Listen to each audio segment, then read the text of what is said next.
Friends, आज हम जो स्टोरी एक्सप्लेन करने वाले हैं वो काफी यूनिक और डिफरेंट होने वाली है। बिकॉज इसमें हमारी फीमेल लीड बहुत इनोसेंट गर्ल होती है, जबकि हमारा मेल लीड बहुत ही डेंजरस और क्रूअल सीईओ है। और उसके बारे में रूमर्स हैं कि जो भी उसके पास जाता है वो जिंदा नहीं बचता। तो क्या हमारी फीमेल लीड इस डेंजरस मॉन्स्टर से बच पाएगी जो हमारी फीमेल लीड के ब्लड का प्यासा है? तो ये जानने के लिए हमें पूरा ड्रामा को लास्ट तक देखना होगा कि हमारा मेल लीड इस इनोसेंट फीमेल लीड के प्यार में पड़ जाएगा। तो चलो बिना किसी देरी के स्टार्ट करते हैं स्टोरी को। स्टोरी की स्टार्टिंग में हमारी फीमेल लीड जावलन को देखते हैं जो वॉशरूम से रूम में जाती है। उसने गाँव को पिंजरे में डाल रखा था और आके उसके गले में टाई डालती है। गाँव कहता, मुझे लगा था तुम इनोसेंट लिटिल रैबिट हो, सोचा नहीं था तुम्हारी इतनी क्रेजी साइड भी होगी। पर जावलन तो उसके थप्पड़ मार देती है। तो गाँव हैरान था। इनफैक्ट हुआ कुछ यूं था कि गाँव जावलन को होटल रूम में लेके आया होता है। तो जावलन ने कहा था, मुझे थोड़ा अनकंफर्टेबल हो रहा है, क्यों ना हम 2 अलग अलग रूम बुक कर लें। गाँव कहता, फिर क्या हो गया, वैसे भी हमारी शादी होने वाली है और एक ड्रेस है ऐसे पहन कर आओ। वो कहती है ठीक नहीं है, बट वो उसे पकड़ के ड्रेस के साथ वॉशरूम में धक्का मार देता है, जिससे जावलन का सिर ढुक गया था। और फिर अचानक से उसे बहुत सारे फ्लैशबैक्स आते हैं। तो वो हैरान हो जाती है। पास्ट लाइफ में गाँव मुझे इसी तरह होटल में लेके आया था और चालाकी से मेरे साथ नाइट स्पेंड कर ली। और 1 महीने बाद जब वो प्रेग्नेंट हो जाएगी तो जावलन को मजबूरी में गाँव के साथ शादी करनी पड़ेगी। बट शादी के बाद गाँव उसकी सारी प्रॉपर्टी हथिया लेगा और फिर गाँव और उसकी मॉम उसे कई सालों तक नौकरानी बना के रखेंगे। बट जब उसके पेरेंट्स बहुत बीमार होंगे वो लोगों से इलाज के लिए पैसे मांगेगी, क्योंकि उसकी प्रॉपर्टी तो गाँव ने ले रखी थी। बट वो लोग देंगे नहीं, जिसकी वजह से जावलन अपने पेरेंट्स को खो देगी।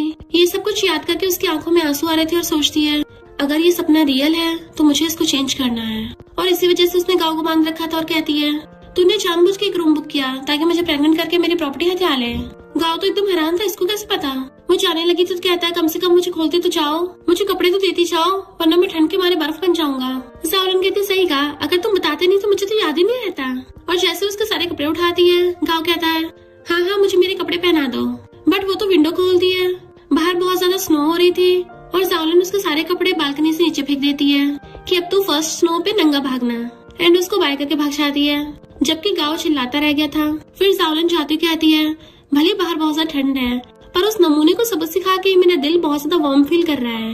वहीं पे हम हमारे मेल लीड मिस्टर चैन को देखते हैं, जो कि चैन ग्रुप का सीईओ है और अपने असिस्टेंट के साथ अपने एक सॉक्स फैक्ट्री में चेकिंग करने के लिए आया था। जावलन जब आ रही थी तभी उसे गाँव की चीखने की आवाजें आती हैं। तो सोचती मुझे अपने साथ हैंडकफ लाने चाहिए थे। और वो बहुत स्पीड से भागती है, जिसकी वजह से वो बुड़कने वाली थी। बट तभी मिस्टर चैंग उसे कैच कर लेता है एंड दोनों एक दूसरे को देखने लग गए थे। और फिर वो एकदम से दूर सोचती है, ये तो मिस्टर चैंग है जिसको मैंने न्यूज में देखा था। गाँव अगर उसको पकड़ लेता है कि तुम मुझसे पंगा लोगी, मैं तुम्हें टपका दूंगा। बट हमारी जावलन कौन सा कमजोर है, वो उसे टॉवल छीन के नीचे फेंक देती है, जिससे गाँव की ठंड की वजह से सिट्टी गुल होने लगी थी। पर जावलन फिर भी उसके पैर पर मार देती है। असिस्टेंट कहता है, ये लड़की तो बड़ी तेज है। मिस्टर चैंग कहता है, भले ही इनोसेंट दिखती है पर जब इनोसेंट लड़कियों पे कोई अटैक करता है ना तो वो काउंटर अटैक करना भी जानती है। असिस्टेंट सोचता है, बॉस तो इसको एडमायर कर रहे हैं। गाँव टॉवल लपेट के कहता है, मैं एक लड़का हूँ और तुम लड़की हो के मेरे सबके सामने बेइज्जती करोगी। और जैसे उसे मारने वाला था तभी मिस्टर चैंग हाथ पकड़ लेता है। तुम्हें शर्म नहीं आती एक लड़की को बुली करते हो? गाँव कहता, तुम कौन हो, एक लड़की को बचा के हीरो बनना चाहते हो? जैसे गाँव उसको कॉलर पकड़ने वाला था मिस्टर चैंग उसका हाथ पकड़ लेता है कि मेरे कपड़े 10,000 के हैं, अगर तुमने थोड़ा सा भी टच करके गंदा कर दिया तो पे करना पड़ेगा। तो गाँव उसके शूज पे पैर मारने वाला था।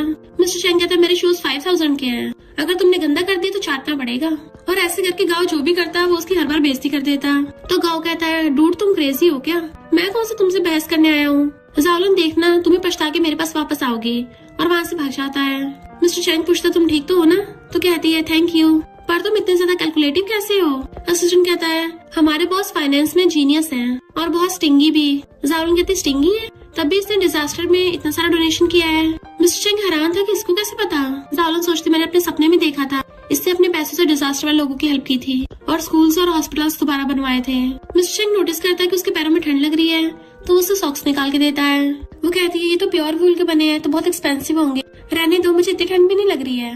मिस्टर चैंग कहते हैं, इन सॉक्स का काम ही है कि लोगों को गर्म रखना और फिलहाल तुम्हें इसकी जरूरत है। और उसके हाथ में पकड़ा देता है। तभी जावलन को आज की डेट याद आती है और पास्ट लाइफ में उसने न्यूज में देखा था कि 3 डेट को एक एक्सीडेंट की वजह से मिस्टर चैंग की जान चली जाएगी। तो कहती है, तुम कल टपक जाओगे।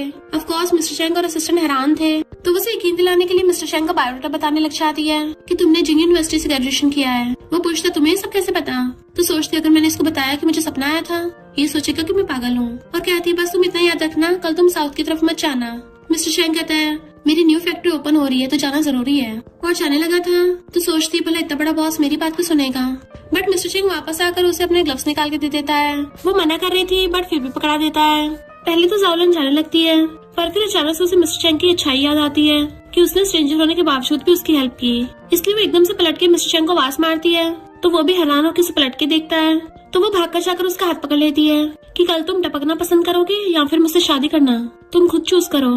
नेक्स्ट सीन में हम देखते हैं एम्प्लॉयर्स और असिस्टेंट रो रहे थे कि हमारे बॉस बच नहीं पाए। बॉस भले ही आप बहुत खड़ूस हो पर फिर भी हमें छोड़ के क्यों चले गए।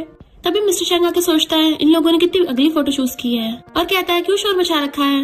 वो लोग तो उसे देख के हैरान नहीं रह जाते हैं और उसको टच करके देखते हैं। असिस्टेंट कहता बॉस आप जिंदा, और उसको खुशी के मारे हक कर लेता है। मिस्टर चेंग कहता अगली बार फोटो चूज करो ना, अच्छी चूज करना। एम्प्लॉय कहता है इतने नखरे दिखा रहे हैं, अब तो साबित हो गई है हमारे बॉस है। असिस्टेंट पूछता है बॉस आप साउथ में इंस्पेक्शन के लिए नहीं गए थे? उस लड़की ने सच बताया था, वहाँ पे सच में हाईवे कोलैप्स हो गया, हमें लगा कि आपका एक्सीडेंट हो गया वहाँ पे, और होते हुए दोनों उसको चिपट जाते हैं। मिस्टर चेंग उनको दूर कर कहता है मैं कल वहाँ नहीं गया था। तो वो लोग तो हैरान ही रह गए थे कि जब आपकी एक बार लेग टूट गई थी आपने तो तब भी काम करना नहीं छोड़ा, फिर आपने अचानक छुट्टी क्यों मार ली? मिस्टर चेंग कहता है क्योंकि हनीमून पे जाना था। वो लोग हैरान थे आपने शादी कर ली किसके साथ? इधर जाओलन न्यूज़पेपर में न्यूज देख रही थी, हाईवे सच में कोलैप्स हुआ। अच्छा वो वहाँ पे नहीं गया, मुझे पता था उसके जैसा काम करने वाला इंसान सिर्फ शादी के बहाने रोका जा सकता था। आखिर कोई भी अपनी न्यूली वेड वाइफ को अबैंडन थोड़ी न करेगा। एम्प्लॉयर मेरे सर्टिफिकेट देख कहता है इसने किसी और को डंप करके आपसे शादी कर ली, कहीं कोई धोखेबाज तो नहीं है? असिस्टेंट कहता बिल्कुल भी नहीं, ये तो कोई फेयर ही है। एम्प्लॉयर कहता है पर क्या पता वो बॉस के पैसों के पीछे हो, डाइवोर्स के बाद आधी प्रॉपर्टी मांगने लग जाए। बट मिस्टर चेंग कहता है वो ऐसा नहीं करेगी और उन्हें पेपर्स दिखाता है। इनफैक्ट हुआ कुछ यूँ था कि जब वो दोनों मैरिज सर्टिफिकेट लेने जा रहे थे तब जाओलन ने उसे एक डॉक्यूमेंट दिया था, तुम्हारी जान बचाने के लिए मैंने तुमसे शादी की है, पर बाद में हम कभी भी डाइवोर्स कर सकते हैं, तो मैं तुम्हारी प्रॉपर्टी नहीं लूंगी। फिर प्रेस में मिस्टर चेंग को पुलिस का कॉल आता है जो बताते हैं कि एक लड़की ने कॉल करके बता दिया था लैंडस्लाइड के बारे में, तो हमने उस रोड को ब्लॉक कर दिया था जिसकी वजह से बहुत सारे लोगों की जान बच गई। मिस्टर चेंग स्माइल करता है कि ये उसी की वाइफ जाओलन का काम है और फिर वो असिस्टेंट से कहता है फैक्ट्री के सारे एम्प्लॉयज को स्वीट्स बांट दो। असिस्टेंट पूछता है क्यों बॉस, अभी तो कोई फेस्टिवल भी नहीं है तो इतने सारे पैसे क्यों खर्च करने? मिस्टर चेंग कहता मैं 30 का होने वाला हूँ और मेरी शादी हो गई है, तो क्या मैं शादी के टाइम पे भी कंजूसी करूंगा? तुम लोग स्वीट्स बांटना, मैं अपनी वाइफ को लेने जा रहा हूँ। बट उसके जाते ही दोनों एम्प्लॉयज एक दूसरे को हक करके खुश हो रहे थे। इधर जाओलन सर्टिफिकेट देख सोचती है मैंने उस नमूने को 3 साल तक डेट किया पर कभी उसे हाथ तक नहीं लगाने दिया, जबकि मिस्टर चेंग जिसे मैं सिर्फ कुछ घंटे पहले जानती थी उसके साथ एकदम शादी कर ली। पर कोई नहीं, बाद में डाइवोर्स तो हो ही जाना है। तभी गाँव कर एम्प्लॉयज कहते हैं इसको थप्पड़ मारो। जाओलन कहती है तुम मेरे स्टोर में आके मेरे एम्प्लॉय को मुझे मारने को बोल रहे हो। वो एम्प्लॉय जैसे मारने के लिए आती है उल्टा वही उसके थप्पड़ मार देती है। यान कहती ब्रदर गाँव तुम भी मेरी हेल्प करो। गाँव कहता है अब से तुम्हारी बॉस नहीं है और उसका नेम प्लेट हटाने लगा था। वो कहती पागल हो गया, ये क्या कर रहा है? तो कहती तुमने बोला था कि तुम इस स्टोर को मेरे नाम पे ट्रांसफर कर दोगी। तो कहती तेरा दिमाग फिर क्या है, ये स्टोर मुझे मेरे पेरेंट्स ने दिलवाया है तो भला मैं तुझे क्यों दूंगी? गाँव कहता है तुम्हारे पेरेंट्स ने तुम्हें इसलिए दिलवाया है ताकि तुम आगे जाकर अपने हस्बैंड को दे सको। यान कहती है सिस्टर जाओलन ऐसा मत करो, तुम्हें चुपचाप गाँव की बात माननी चाहिए। पर जाओलन समझ जाती है कि इस यान का मेरे पीठ पीछे गाँव के साथ चक्कर चल रहा था और गाँव से कहती है तुम कल रात वाली मार भूल गए हो क्या? गाँव कहता है मेरी गलती नहीं है, वो मिस चाओ मुझसे फ्लर्ट कर रही थी। यान हैरान होती है तुम्हारा मिस चाओ से भी चक्कर चल रहा है। तो जाओलन गाँव को छुड़ाने के लिए कहती है मैंने तो मिस्टर चेंग को अपने हाथों से बेल्ट तक बनाई है। उसी टाइम मिस्टर चेंग अपनी कार से निकल के आता है और उसकी बातें सुन लेता है तो अपनी बेल्ट में झाँक के देखने लगा था। गाँव अभी तक अपनी जिद पे अड़ा हुआ था कि मुझे ये प्रॉपर्टी ट्रांसफर करो और शादी के बाद तुम घर पे रह के घर चलाना। जाओलन कहती तेरे जैसा घटिया इंसान, तुझे क्या लगता है लड़के सिर्फ घर पे सूट करती है? गाँव कहते देख लेना फिर मैं तुमसे शादी नहीं करूंगा। वो कहती अच्छा ही है, मुझे तो खुद शादी नहीं करनी। यान कहती तुम गाँव से माफी मांगो। जाओलन कहती है मैं अपने फियांसे से बात कर रही हूँ, तुम बीच में क्यों टांग अड़ा रही हो? सीन देख के ऐसा लग रहा है जैसे तुम इस गाँव की मिस्ट्रेस हो।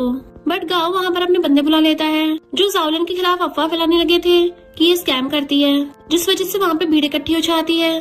गाँव कहता है तुम्हारी मोस्टली कस्टमर्स यंग गर्ल्स हैं तो अब वो तुमसे सामान बाय क्यों करेंगी? जाओलन कहती है मैं पुलिस बुलाऊंगी। वो लोग कहते हैं हमने कौन सा तुम्हारा कोई सामान तोड़ा है, हम तो सिर्फ खड़े होके बोल रहे हैं, तुम हमारा कुछ नहीं बिगाड़ सकती हो।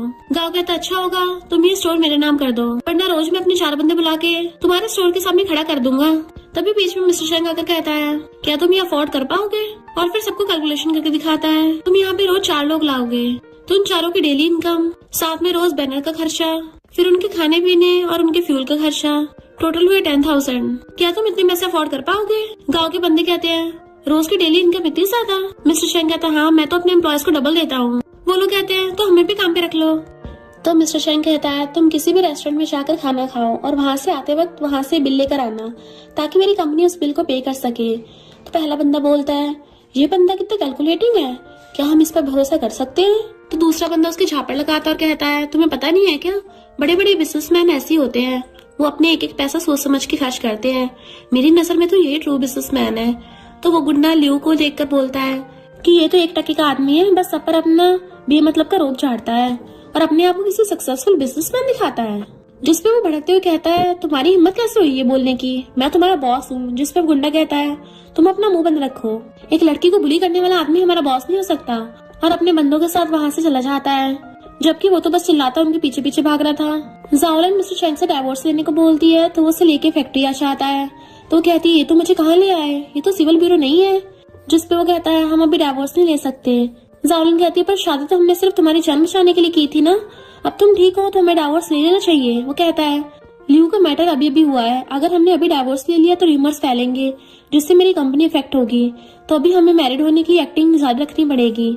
जाओलन कहते ठीक है मैं लिख लेती हूँ। अपनी डायरी निकालकर लिखने लगती है। वो पूछता है ये क्या लिख रही हो? वो बताती है कि इसमें मैंने हमारे सारे कर्ज लिखे हैं, जैसे ही हमारा हिसाब किताब बराबर हो जाएगा हम डाइवोर्स ले सकते हैं। तो वो कहता है हम अभी तो मिले थे और अभी से इतने सारे कर्ज हो गए। जिसपे वो कुछ और बात करने कहती है।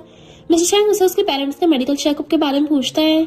जाओलिन कहती है तुम उसकी चिंता मत करो, मैं उनके साथ हॉस्पिटल चली जाऊंगी, तुम सीईओ हो, तुम्हारे पास बहुत सारे काम होते हैं। वो मना कर देता और कहता है उन लोगों ने अपनी लाइफ में बहुत हार्ड वर्क किया है, तो उन्हें मेरे जैसे कामकाज वाले लोग जरूर पसंद आएंगे, इसलिए मुझे तो जाना ही होगा। और वैसे भी वो अभी तक अपने सन इन लॉ से भी तो नहीं मिले है ना। जाओलिन पीछे देखती है तो वहाँ बहुत सारे गिफ्ट्स पड़े थे, मतलब मिस्टर शेंग ने पहले ही सब प्लान कर रखा था।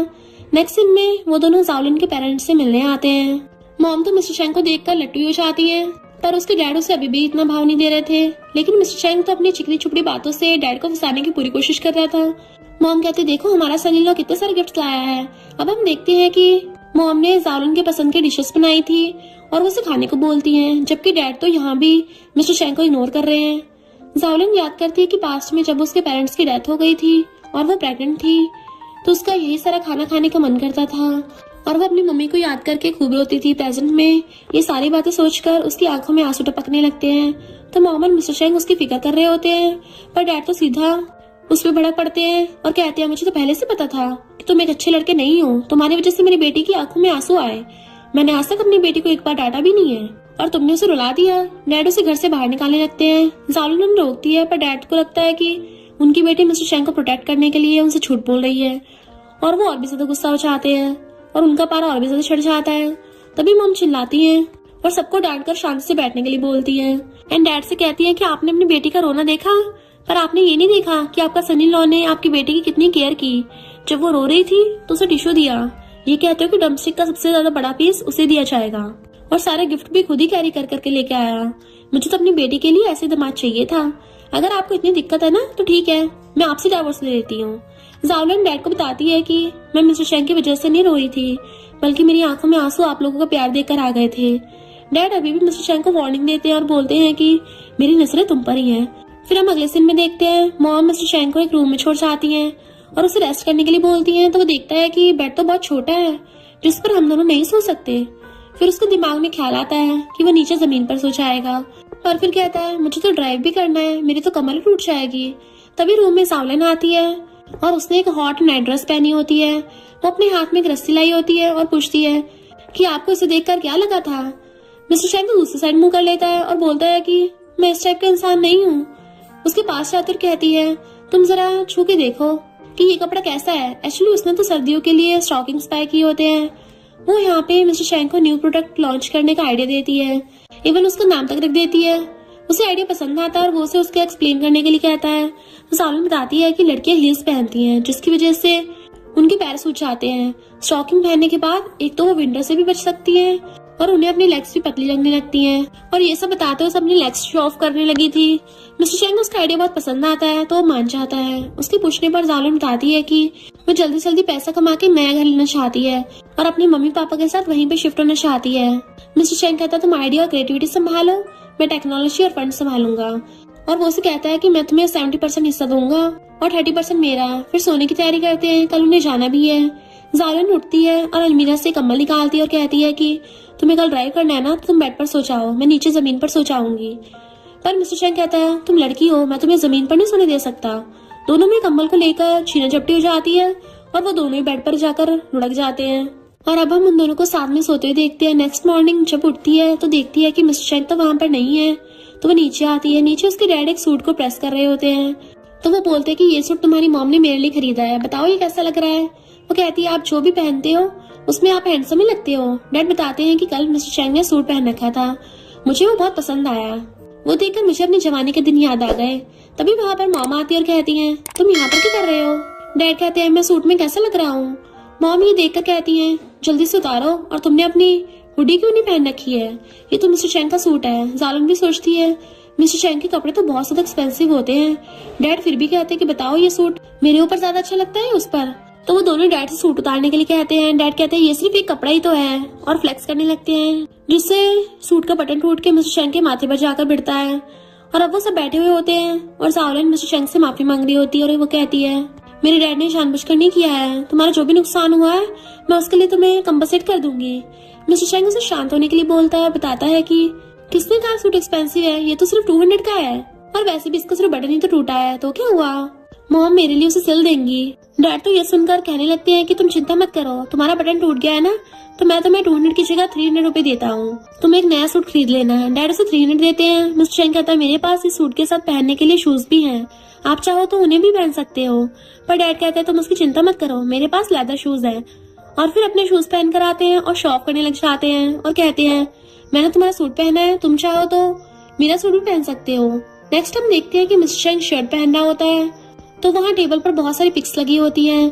तभी रूम में जालिन आते और पूछती है क्या तुम्हें कपड़े फिट आ गए। मिस्टर चैंग ने अभी तक शर्ट पूरी नहीं पहनी रखी होती, जिसकी वजह से उसके डॉलर शोले दिख रहे थे। तो वो जल्दी से शर्ट पहनता है। जालिन कहती है मुझे पता है वो सूट 12,000 का था और शूज 8,000 के, तुम्हारे टोटल 20,000 हुए, तुम चिंता मत करो, नेक्स्ट मंथ मैं वो सारे पैसे दे दूंगी। मिस्टर चैंग कहता है इस तरीके से कॉस्ट कैलकुलेट नहीं की जाती है, अगर तुम्हें कुछ करना है तो हमारी फैक्ट्री में काम करो, प्रोडक्ट की मैन्युफैक्चरिंग प्राइस कम करने पे ध्यान दो, इससे हमें आगे बहुत फायदा होगा। हम डैड की बात सुनते हैं, वो बातें कर रहे होते हैं, देखना मैं ये सूट पहन के हैंडसम लग रहा हूँ ना। मिस्टर चैंग कहता है उन्होंने मुझे अपनी बेटी दे दी है जिसे उन्होंने 20 साल तक पाला था, तो उसके आगे तो 20,000 कुछ भी नहीं है, और तुम्हारे पेरेंट्स तुमसे सच में बहुत प्यार करते हैं। वो दोनों बाहर आते हैं, देखते हैं कि उसके अंकल और आंटी साथ में उनकी बेटी टैंग और उसके बॉयफ्रेंड वैंग, वो सभी साथ में बैठे थे। बॉयफ्रेंड शो ऑफ करते हुए एक वाइन बॉटल निकालता है और टेबल पर रखते कहता है मैं आप लोगों के लिए ये लेकर आया हूँ। तभी मॉम कहती है कि कोइंसिडेंस है, मेरा सनी लॉ भी यही वाइन लेकर आया है, और उसे निकाल कर टेबल पर रख देती है। बॉयफ्रेंड कहता है ये तो फेक भी हो सकती है, बहुत सारी शॉप पर फेक वाइन मिल जाती है। मिस्टर चैंग कहता है कि मैं कभी फेक चीजें नहीं बाय करता हूँ। जालिन याद करती पास में उसके फियांसे ने एक फेक वाइन बॉटल उसके पेरेंट्स को दे दी थी, जिससे उसके पेरेंट्स ने ब्रदर लियो को दी थी, पर ब्रदर लियो ने 1 मिनट में पता लगा लिया था कि ये फेक है, जिसकी वजह से उसके पेरेंट्स से इंसल्ट हुई थी। प्रेजेंट में मिस्टर चैंग पूछता है तुम्हें फैमिली बिल्कुल पसंद नहीं है क्या। तो बताती है कि मुझे फैमिली बहुत ही ज्यादा अनोइंग लगती है, काश मैं इनका मुंह बंद कर सकती। यहाँ पे मिस्टर चैंग सारे डिफरेंस बताकर बॉयफ्रेंड की अच्छी वाली इज्जत उतार देता है। उसके बाद टैंग जालिन को कहती है कि मैंने सुना है तुम्हारे हस्बैंड एक फैक्ट्री ओन करता है, जिस पर मिस्टर चैंग कहता है हाँ एक छोटी सी फैक्ट्री है जो सॉक्स बनाती है, और जालिन भी बहुत जल्दी ज्वाइन करने वाली है, जिस पर वो कहती है तुम मेरी बात का बुरा मत मानना, हमारी सिटी में हर घर में कोई ना कोई बिजनेस ही है, तो तुम्हारे हस्बैंड को सॉक्स ही क्यों बनाने थे, हमारे यहाँ पे पहले से चैंगहोन सॉक्स सबसे ज्यादा फेमस है, उनके आगे आके कोई दूसरी कंपनी कैसी चल सकती है, तुम्हारे हस्बैंड का बिजनेस तो कुछ टाइम में ठप हो जाएगा। उसका बॉयफ्रेंड कहता है चैंगहोन फैक्ट्री का जो डायरेक्टर है ना वो बहुत ही ज्यादा खड़ूस है, वो किसी को भी चुटकी में टपका सकता है। आगे कहता है कि तुम चिंता मत करो, मुझे चैंगहोन कंपनी में से एक बहुत बड़ा प्रोजेक्ट मिला है, एक बार उसे पूरा हो जाने दो, उसके बाद मैं तुम्हारे लिए भी वहाँ पे सिफारिश करूंगा ताकि तुम्हें भी कोई छोटा मोटा प्रोजेक्ट दे दिया जाए। तभी मॉम कहती तुम लोग बातें करो, मैं तुम्हारे लिए कुछ खाने को बना के लेके आती हूँ। मिस्टर चैंग उन्हें रोकता और कहता है कि नहीं आपको किचन में काम करना नहीं चाहिए, आज हम सारे लड़के मिलकर खाना बनाएंगे, और वो बॉयफ्रेंड को साथ चलने के लिए कहता है, पर वो तो बोल देता है कि ये तो औरतों का काम है, मैं किचन में क्यों जाऊँ, मेरे हाथ किचन में काम करने के लिए नहीं बने हैं, बल्कि वो तो बड़े बड़े कॉन्ट्रैक्ट साइन करने के लिए बने हैं। जालिन कहती है आपको बहुत बड़ी गलतफहमी हुई है, एक जेंटलमैन बड़ी बड़ी बातें नहीं हाँकता, बल्कि उसका दिल अच्छा होना ज्यादा इम्पोर्टेंट है। मिस्टर चैंग कहता है मेरा एक फ्रेंड है सुपरवाइजर बैच में, मुझे बता रहा था कि वैंग नाम कोई इंसान है जो अपने वर्कर्स की आधी सैलरी खा चाहता है। कहीं ये वही वैंग तो नहीं है? क्योंकि टैंग के बॉयफ्रेंड का नाम भी वैंग है ना? क्या कोइंसिडेंस है? बिल्कुल सेम नाम है। और मिस्टर चैंग तो उसे वैंग के नाम पे डरा धमका कर किचन में ले जाता है। यहाँ मॉम जाओलन के लिए खुश हो रही होती है कि कोई तो है तुम्हारे लिए जो तुम्हारा साथ खड़ा है। हमें किचन का सीन दिखाया जाता है जहाँ पे मिस्टर चैंग फिश काट रहा था, तो वो उसमें बहुत सारा सोया सॉस डाल देता है। तो वो कहता है इतना सारा क्यों डाला? 15 ml ही काफी है। तो वैंग उस पर नमक डालने लगता है। तो वो बोलता है तुम इतना सारा नमक क्यों डाल रहे हो? जब इतना सोया सॉस डाल चुकी हो तुम्हें पता नहीं है कि नमक कितना ज्यादा महंगा हो चुका है? इतनी सारी बातें सुनकर बॉयफ्रेंड गुस्सा लगता है। वो कहता है आखिर तुम इतने कैलकुलेटिंग क्यों हो? इसमें कौन सा तुम्हारा पैसा जा रहा है? मिस्टर चैंग कहता है अगर तुम्हारे पास इतना ही पैसा है तो तुम अपने वर्कर्स को पूरी पेमेंट क्यों नहीं देते हो? पर बॉयफ्रेंड उसको इंसल्ट करने का ट्राई करता है कि तुम तो दिन में सिर्फ 80 कमाते होगे, तो तुम्हारे लिए तो पैसा बहुत कीमती होगा और तुम तो एक एक पैसा सोच समझ के खर्च करते होगे। और जैसे मुझे कंपनी से पैसा मिल जाएगा वैसे मैं अपने वर्कर्स को फुल पेमेंट दे दूंगा। मिस्टर चैंग यहाँ पर 2 कॉन्ट्रैक्टर्स के नाम लेता है और बताता है कि मेरे अंडर मैनेजमेंट में सिर्फ यही 2 कॉन्ट्रैक्टर है। आखिर तुम किसके साथ हो? क्योंकि मैं तो कभी भी पेमेंट लेट नहीं करता हूँ। ये सब बातें सुनकर बॉयफ्रेंड याद करता है कि मॉम ने इंट्रोड्यूस करवाया था कि यही तो मिस्टर चैंग है, मतलब यही चैंगवन कंपनी का CEO है। ये बात याद आते ही वो तो गिड़गिड़ाने लगता है और कहता है कि मुझे माफ कर दीजिए, मैंने आपको पहचाना नहीं, मैं तो बस एक छोटी सी कंपनी में काम करता हूँ और मैं झूठ बोल रहा था, मुझे अभी तक अपनी पेमेंट नहीं मिली है, मैं तो खुद उनसे पेमेंट मांग रहा हूँ। मिस्टर चैंग कहता है अच्छा, तुम्हारे गले की गोल्ड चेन तो बहुत अच्छी लग रही है। वो कहता है ये तो फेक है, सिर्फ शो ऑफ के लिए। मिस्टर चैंग कॉल लगाता है और कहता है कि बैंक की पेमेंट अटकी हुई है ना, उसे जल्दी से जल्दी ट्रांसफर किया जाए। बैंक तो ये सुनकर बहुत ही ज्यादा खुश हो जाता है और वहां से जाने लगता है। पर मिस्टर चैंग उसे रोककर कहता है कि तुमने जो प्लेट तोड़ी है ना, इसकी मार्केट वैल्यू 180 है, तो मैं इसे तुम्हारी सैलरी में से काटने वाला हूँ। नेक्स्ट डे वो लोग बाहर आते हैं। बाहर मॉम समझा रही होती है कि तुम्हें सॉक्स बुनने छोड़ देने चाहिए और किसी अच्छे लड़के को पकड़कर शादी कर लेनी चाहिए। तभी वहाँ पर बॉयफ्रेंड आता है और उन लोगों को छुपाने के लिए कहता है। टैंग के फादर तो कहने लगते हैं कि आखिर तुमने मेरे सनी लॉ से किचन में काम करवाया, तुम्हें थोड़ी सी भी शर्म नहीं आई? तो वैंग कहता है इसमें क्या शर्म की बात है, किचन में खाना तो सबको बनाना चाहिए। यहाँ वैंग तो मिस्टर चैंग को पहले ही बैठने के लिए बोलता है, आप बैठिए, मैं बाकी डिशेस लेके आता हूँ। मिस्टर चैंग कहता है वो वाइन बॉटल और उसकी बात पूरी भी नहीं हो पाती। तो वैंग कहता है ओ ये तो मेरी गलती है कि मैंने उसे ओपन नहीं किया, रुकिए अभी लेकर आता हूँ। और उसके बदले अंदाज को देखकर सभी शॉक हो रहे होते हैं कि ये वैंग मिस्टर चैंग इतनी चापलूसी क्यों कर रहा है। अंकल तो अभी भी जालन के डैड को ताने मार रहे थे, आखिर ग्रैंडपा हमेशा तुम्हारी साइड तो लिया करते थे क्योंकि तुम बहुत ज्यादा ऑनेस्ट थे, आखिर तुम्हें ऑनेस्ट होकर क्या ही मिल गया, अब देखो तुम कैसी जिंदगी जी रहे हो। वैंग को चुप होने के लिए बोलता है और कहता है कि 1-2 सेंटेंस काफी हैं, आप कब तक उन्हें ताने सुनाएंगे।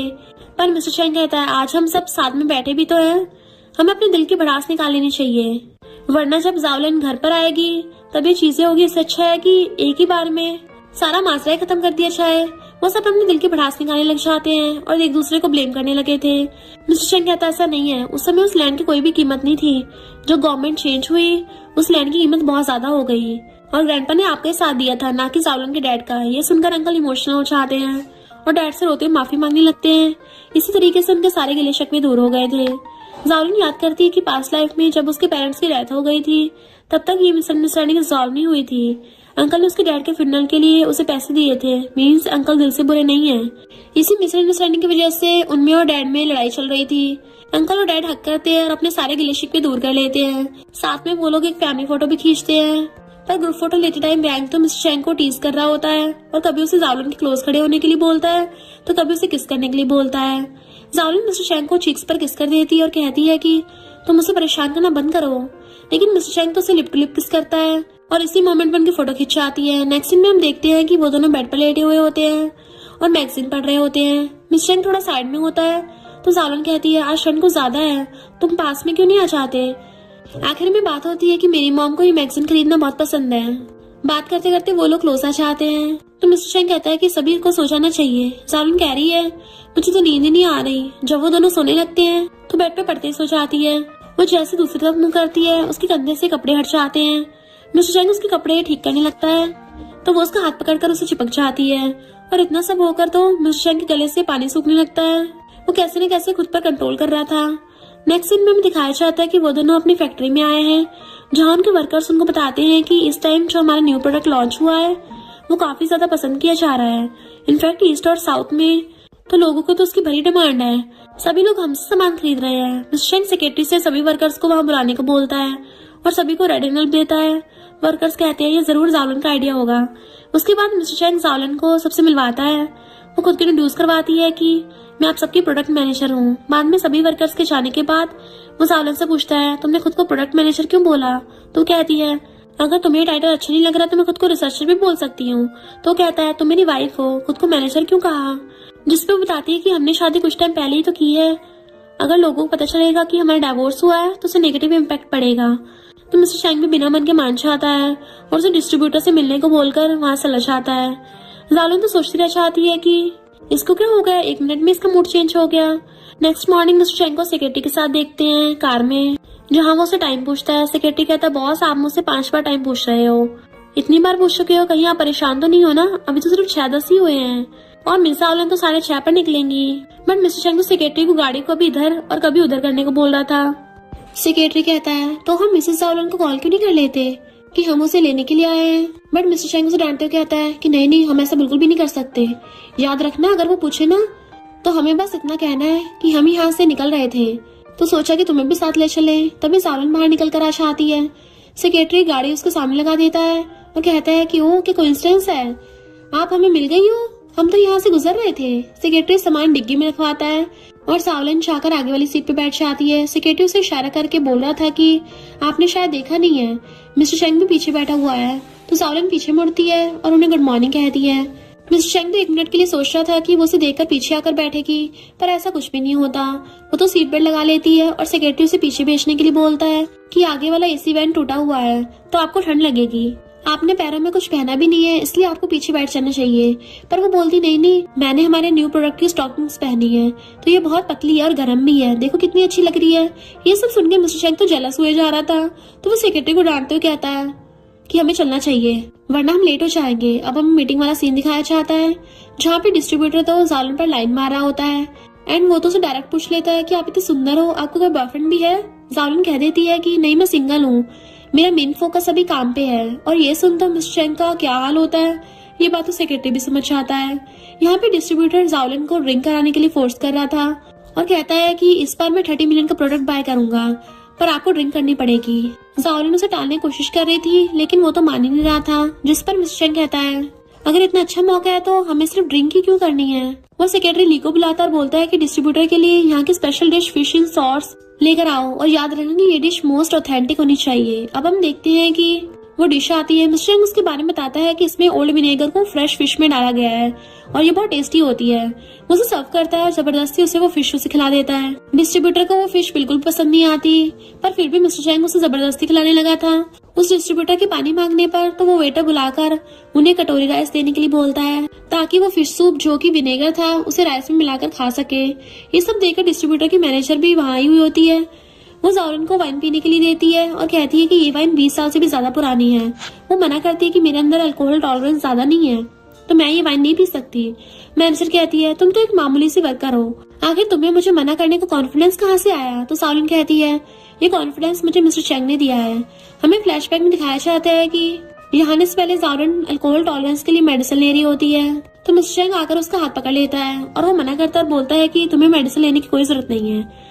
मिस्टर चैंग समझाता है कि हमारे प्रोडक्ट के मार्केट में बहुत डिमांड है और चेयरमैन ली जो कि डिस्ट्रीब्यूटर है जो कि प्रोडक्ट खरीदने के लिए बेताब है तो तुम्हें किसी को भी खुश करने के लिए ड्रिंक करने की कोई जरूरत नहीं है। तुमने इतनी मेहनत प्रोडक्ट पे लगाई है वो काफी है। और यही सेम डायलॉग जावलन मैनेजर को सुना देती है। जावलन की इतना कॉन्फिडेंट बात सुनकर तो मैनेजर ली का तो भाव भी बदल जाते हैं। वो कहता है कि आप इतनी छोटी मोटी बातों पर ध्यान मत दीजिए, आप हमारे फ्यूचर कॉर्पोरेशन पर ध्यान दीजिए।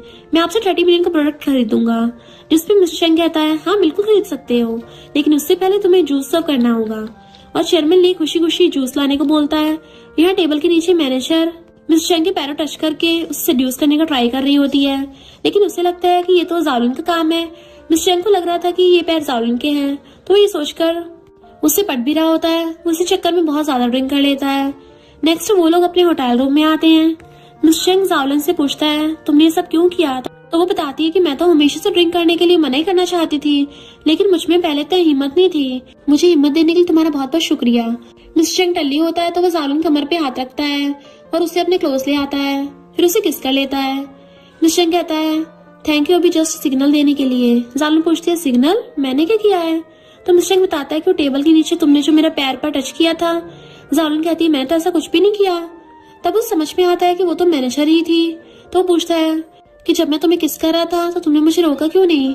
तो बोलती है कि तुमने मेरे लिए इतना कुछ किया है और मेरा बिजनेस में भी मेरी हेल्प कर रहे हो और हमारी तो शादी भी हुई है, तो मुझे तो मेरे पे करना ही चाहिए। ये सुनकर तो मिस्टर यंग दुखी हो जाता है और वहां से चला जाता है। उसके जाने के बाद जावलिन तो रिग्रेट कर रही होती है कि मैंने ये क्या कह दिया। बाहर जाकर मिस्टर यंग गुस्से में चेयरमैन ली को कॉल करता है और बोलता है कि अभी इसी वक्त अपनी मैनेजर को फायर करो, मैं दोबारा उसकी शक्ल भी नहीं देखना चाहता। वो वापस से अंदर आता है तो टेशन में अपना चश्मा उतार के बेड पे फेंकता है और जावलिन का फेस पकड़कर उसे किस करने लगता है। जावलिन थोड़ा पीछे हटती है तो बोलता है कि तुम तो रिपेयर करना चाहती थी ना, तो अब क्या हुआ। वो कुछ कह पाती उससे पहले मिस्टर यंग कहता है अब तो तुमने मेरी फर्स्ट किस भी चुरा ली है, तो अब तुम्हें उसकी रिस्पॉन्सिबिलिटी भी लेनी पड़ेगी, और उसे फिर से किस करने लग जाता है। सीन कट होता है, हम देखते हैं कि वो लोग बाहर आते हैं। मिस्टर यंग जावलिन के हाथ से सूटकेस लेता है। तुम बैठो, इसे मैं रख देता हूँ। जावलिन जाकर आगे वाली सीट पर बैठने लगती है पर वो तो लॉक्ड होती है। सेक्रेटरी बताता है कि पैसेंजर सीट का डोर ब्रोकन है, तो आप पीछे बैठ जाइए। जावलिन जाकर पीछे बैठ जाती है। मिस्टर यंग जहाँ पहले से बैठा होता है। हमारा सेक्रेटरी इतना चालाक होता है कि वो पीछे से बड़ा बॉक्स लेकर आता है और कहता है कि बॉक्स पीछे नहीं आ रहा है, तो आपको थोड़ा सा शिफ्ट होना पड़ेगा और उसे आगे रखना पड़ेगा, और वो उस बॉक्स को घुसा के आगे रख देता है। नेक्स्ट सीन में वो जावलिन को उसके घर के बाहर छोड़ने आता है। जावलिन यहाँ पर एक आइडिया प्रपोज करती है कि क्यों ना हम अपने चैंगवॉन सॉक्स को एक ब्रांड बनाएं। मिस्टर चैंग कहता है ये ब्रांड बनाना इतना भी आसान नहीं है, इसमें बहुत सारी डिफिकल्टीज आएंगी। जावलिन कहती है मुझे मालूम है, पर मैं जी तोड़ के मेहनत करूंगी। तो वो कहता है क्यों ना हम इस ब्रांड को एज ए कपल लॉन्च करें, मतलब मिस्टर चैंग उसके रिलेशन को पब्लिक करने को बोलता है। तो जावलिन मना करती है। वो कहती है मैं पहले ही तुम्हारी बहुत बड़ी मदद ले चुकी हूँ, अब मैं और एहसान नहीं लेना चाहती। मिस्टर चैंग उसे ऊपर लेकर आता है और उसे रेंट एनवेलप देता है। जावलिन कहती नहीं ये बहुत ज्यादा है, मुझे बोनस नहीं चाहिए, इससे बेटर है कि तुम एक घर खरीद लो। फाइनेंशियल क्राइसिस में घर बहुत ज्यादा महंगे हो जाते हैं। तो मिस्टर चैंग पूछता है क्या तुम मेरे साथ रहना चाहोगी। जावलिन मना करती है कि नहीं, अभी हमारे पेरेंट्स को हमारी फेक मैरिज के बारे में नहीं पता है, अगर मैं तुम्हारे साथ रहने आ गई तो तुम्हारे लिए बहुत सारी प्रॉब्लम्स क्रिएट करने लगूंगी। मिस्टर चैंग कहता है मेरी फैमिली को भी तुम्हारी नीड होगी, और वो बोनस जावलिन को देकर वहां चला जाता है। नेक्स्ट हम देखते हैं जावलिन अपनी स्टॉकिंग ब्रांड लॉन्च करती है। वहाँ पर आंटी वैंग भी आती है और वो उसके ब्रांड लॉन्च करने पर उसे कांग्रेचुलेशन करती है। नेक्स्ट जावलिन अपने स्टोर में कस्टमर को सामान दे रही होती है।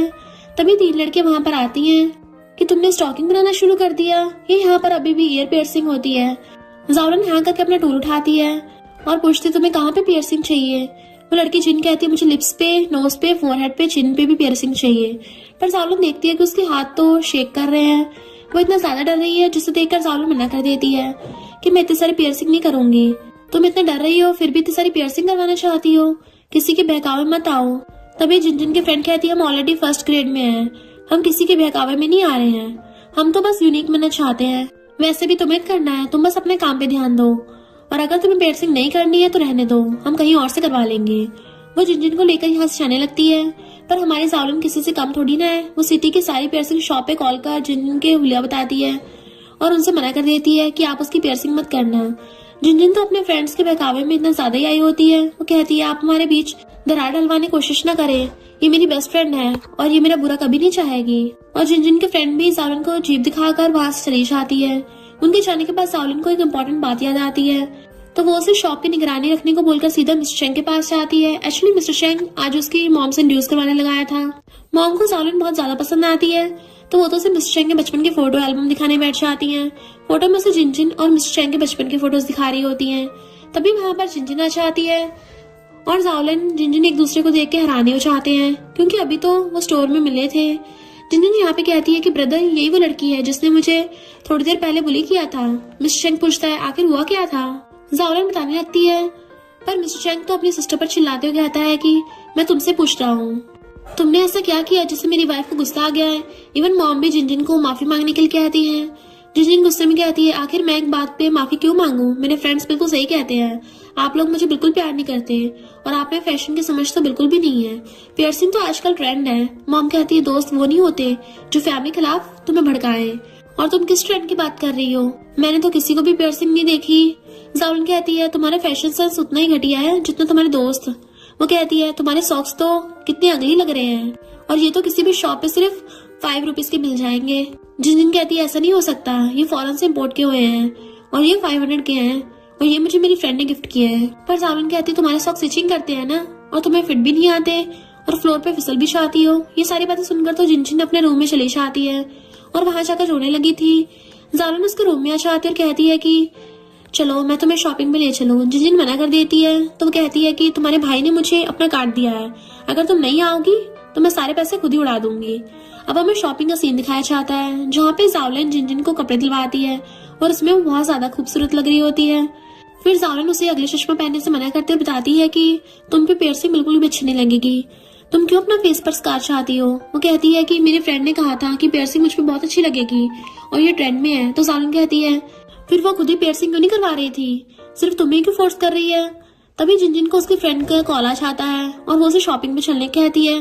जिनजिन हाँ कर देती है। जावलन उसे अपना बैग देती है और कहती है ठीक है तुम शॉपिंग पर जाओ, जितना खर्चा करना है चाहो उतना खर्चा करना है। जिनजिन के जाने के बाद वो सोचती है मुझे इससे सच्चाई दिखानी होगी, जब तक ये खुद अपनी आंखों से नहीं देखेगी ये नहीं समझेगी। सीन शिफ्ट होता है जहाँ पर जिनजिन और उसके फ्रेंड साथ में होती है। उसकी फ्रेंड उसे कोई बड़ा सा आउटफिट पहना देती है और कहती है तुम इसमें बहुत ज्यादा अच्छी लग रही हो। वो तो उसे चने के झाड़ पे चढ़ा रही होती है। उसकी तारीफ कर करके वो उस आउटफिट को लेकर चेंजिंग रूम में भेज देती है और कहती है कि हम इसे बाय करेंगे। बाहर जाकर जिनजिन याद करती है कि जावलन ने उसे कहा था कि सच्चे दोस्त कभी भी तुम्हें अपने लिए पे करने के लिए कभी भी फोर्स नहीं करेंगे। प्रेजेंट में बाहर जिनजिन की दोनों फ्रेंड्स एक दूसरे से बातें कर रही होती है कि हम ब्रांडेड टैग को काट कर सस्ते वाली क्लोथिंग पर लगा देंगे जो सिर्फ 300 का ही है और इसे 3000 में बेचेंगे जिससे हमें बीच का कमीशन मिलेगा। जावलन उनके पास जाती है और जिनजिन को कॉल लगाकर फोन ऑन कर देती है जिससे जिनजिन कॉल पर उनकी सारी बातें सुन रही होती है। एक फ्रेंड कहती है कि हमें एक आउटफिट पर 3000 का कमीशन मिलेगा और 2 आउटफिट पर 6000 का, हमारी तो बल्ले बल्ले हो जाएगी।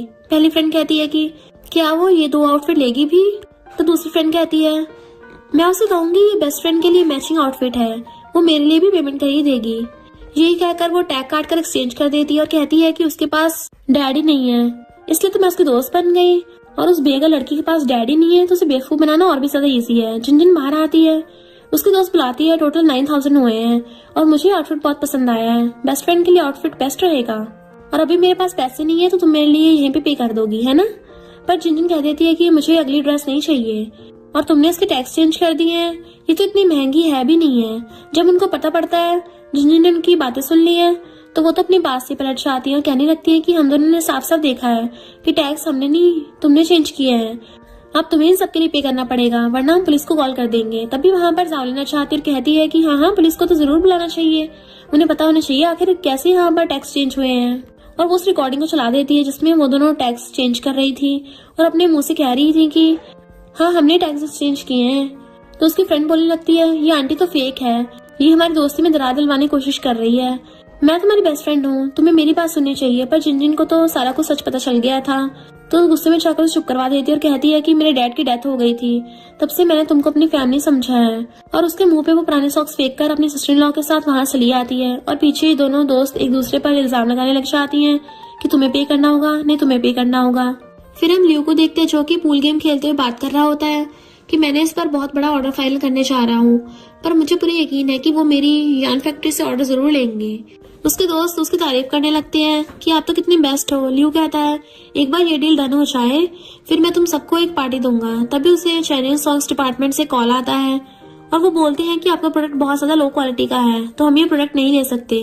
फिर वहाँ पे जिनजिन की फ्रेंड आती है और कहती है कि जिनजिन ने मुझसे दोस्ती तोड़ दी है और कहा है कि वो मुझसे कभी बात नहीं करेगी, इवन उसे ड्रेसेस के लिए भी मुझे पे करना पड़ेगा। ब्रदर लियो से डांटता है और कहता है कि मेरा खुद का नुकसान हुआ है, अब बताओ मैं वो प्रोडक्ट कैसे सेल करूँ, मैंने उस पर करोड़ रुपए का खर्चा किया है।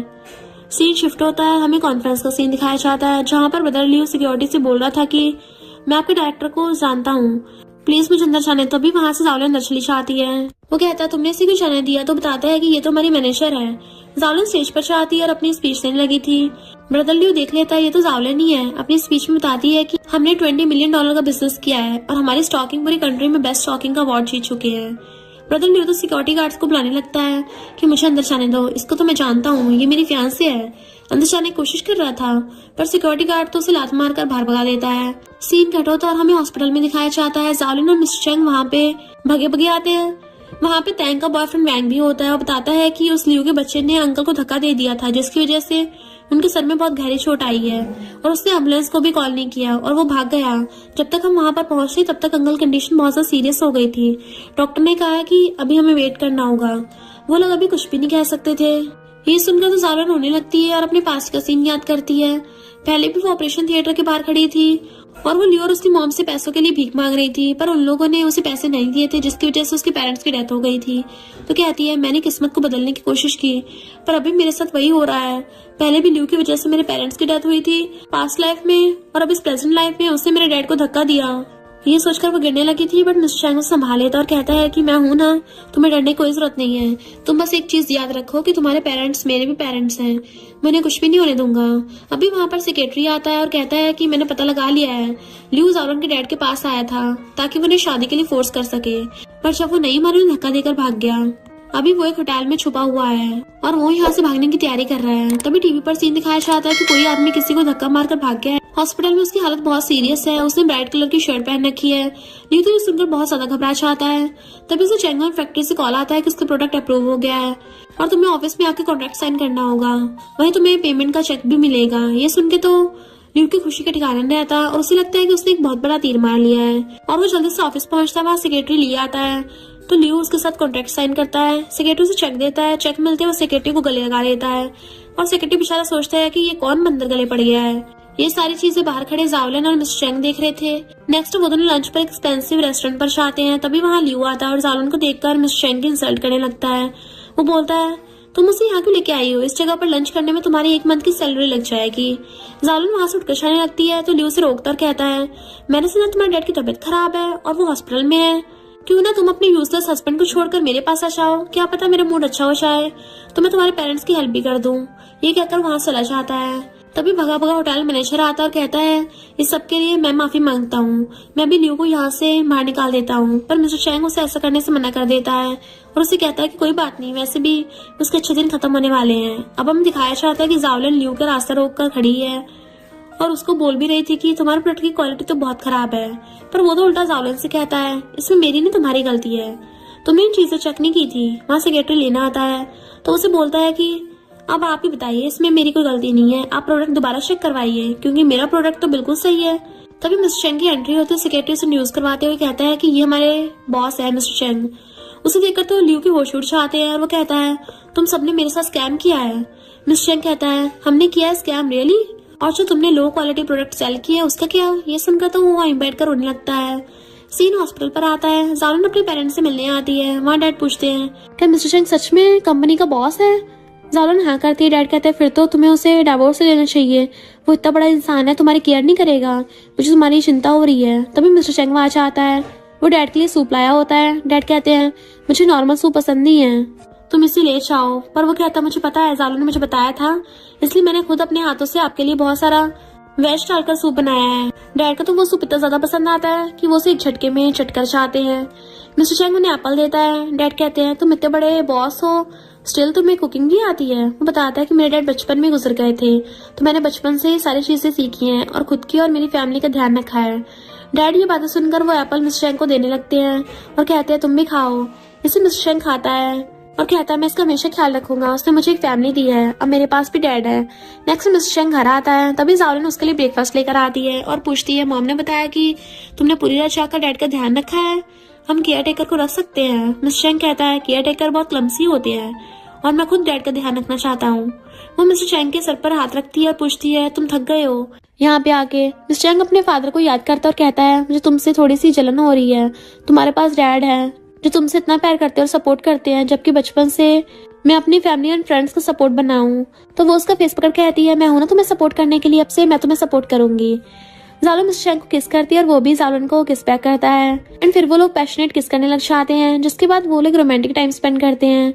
ज़ाओलन को उठने पर उसे एक नोट मिलता है जिसमें मिस्टर चैंग ने लिखा था कि ब्रेकफास्ट रेडी है, याद से खा लेना। नेक्स्ट सीन में ज़ाओलन रेडी होकर फैक्ट्री पहुंचती है। वहाँ पे अनाउंसमेंट होती है कि सभी वर्कर्स के हार्डवर्क को अप्रिशिएट करने के लिए 1 हफ्ते की छुट्टी दे रहे हैं। सब लोग ये सुनकर खुश हो जाते हैं। ज़ाओलन और सभी वर्कर्स मिस्टर चैंग के पास जाते हैं। वो ज़ाओलन को बताते हैं कि लास्ट मंथ सभी वर्कर्स ने ऑलमोस्ट 20 आवर्स ओवर टाइम किया था, इसलिए मैंने सबको छुट्टी दे दी है। ज़ाओलन ये सुनकर खुश होती है। सेक्रेटरी इन सभी गिफ्ट्स देता है। मिस्टर चैंग आगे कहता है सबसे इम्पोर्टेंट तो ये है कि मैं तुम्हारे साथ क्वालिटी टाइम स्पेंड करना चाहता हूँ।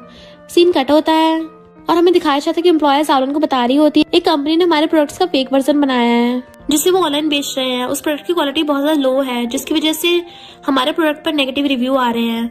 वो लोग हमारी कंपनी के नाम से 50% ऑफ पर प्रोडक्ट बेच रहे हैं जिससे वो लोग वही प्रोडक्ट बाय कर रहे हैं। जालून कहते हैं ठीक है, जिनके भी रिव्यू नेगेटिव आए हैं उनसे वो प्रोडक्ट वापस लो और उनकी शिपिंग फ्री कर दो। एम्प्लॉयर जॉन्ग कहता है इससे तो हमें बहुत सा नुकसान होगा। जालून को सोचती है फिर कहती है अभी हमें प्रॉफिट जरूरी नहीं है पर हमें अपनी ब्रांड वैल्यू ज्यादा जरूरी है।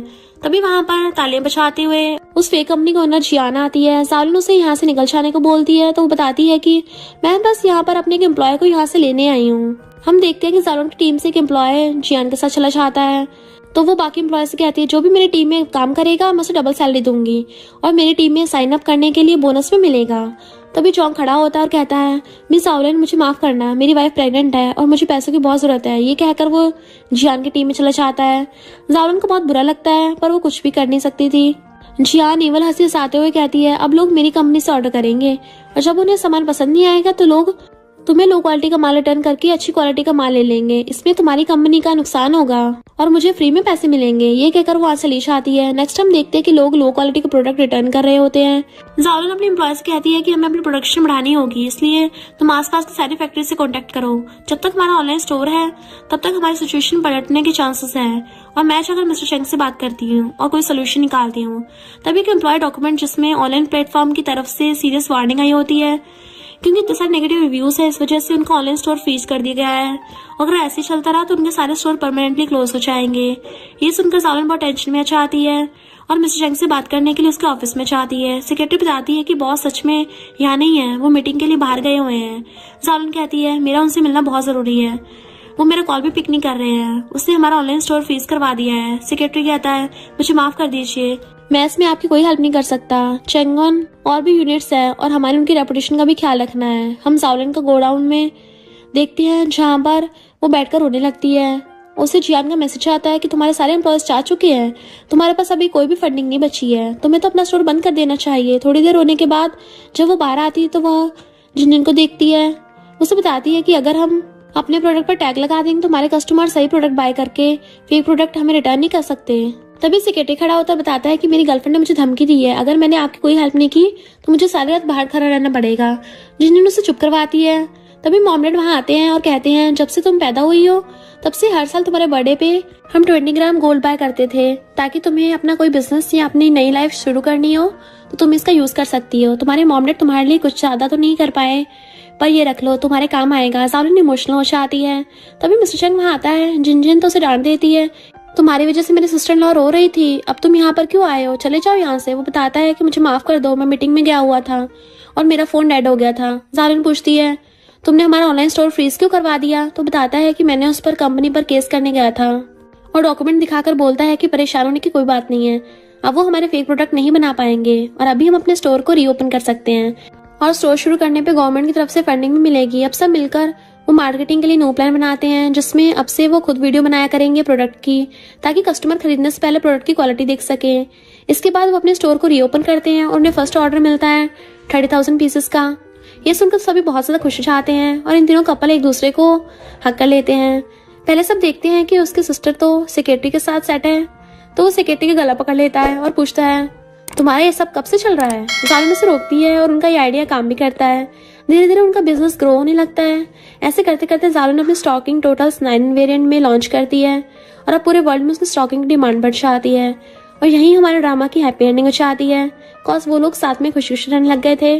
और इसी के साथ इस स्टोरी का एंड हो जाता है। अगर आपको ये स्टोरी पसंद आई हो तो लाइक शेयर और कमेंट करते जाना। तो बस थोड़ा सा इंतजार करना, फिर मिलेंगे न्यू स्टोरी में।